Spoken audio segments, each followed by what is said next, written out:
When I was younger, I thought graves were places where things ended. Now I think they're places where things are born. Some of the most beautiful things in life are born from loss.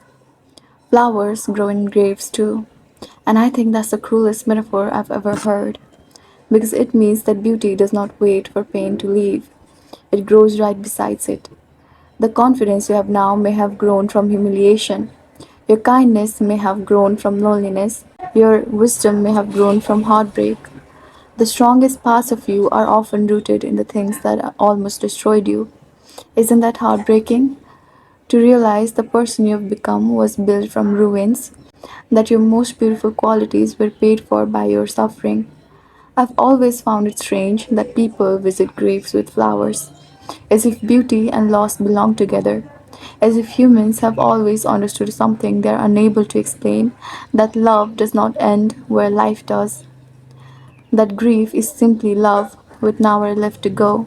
We bury things all the time, not with shovels, with time, and yet somehow life keeps growing from these places.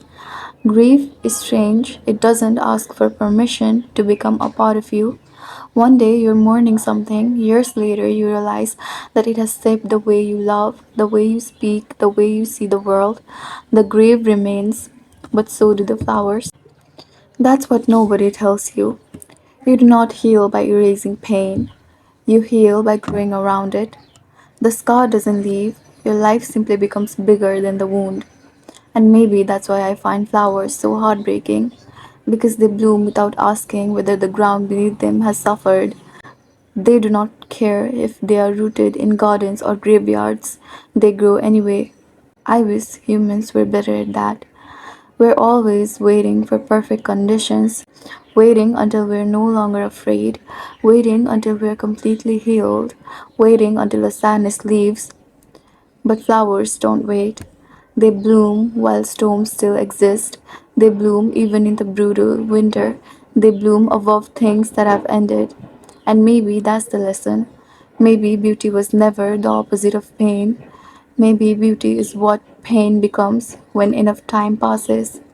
Flowers grow in graves too, not despite the grave, but because of it. Maybe that's why I no longer ask, why did this happen to me? Instead, I ask, what will grow here? Because every grave eventually becomes a part of a garden. Not the same garden, not the one you planned, but a garden nonetheless. And if you're carrying something heavy right now, a goodbye, a regret, a version of yourself you miss, remember this: the grave is not proof that life ended. Sometimes it's a proof that life is preparing to begin again in a different form. Because flowers grow in graves too.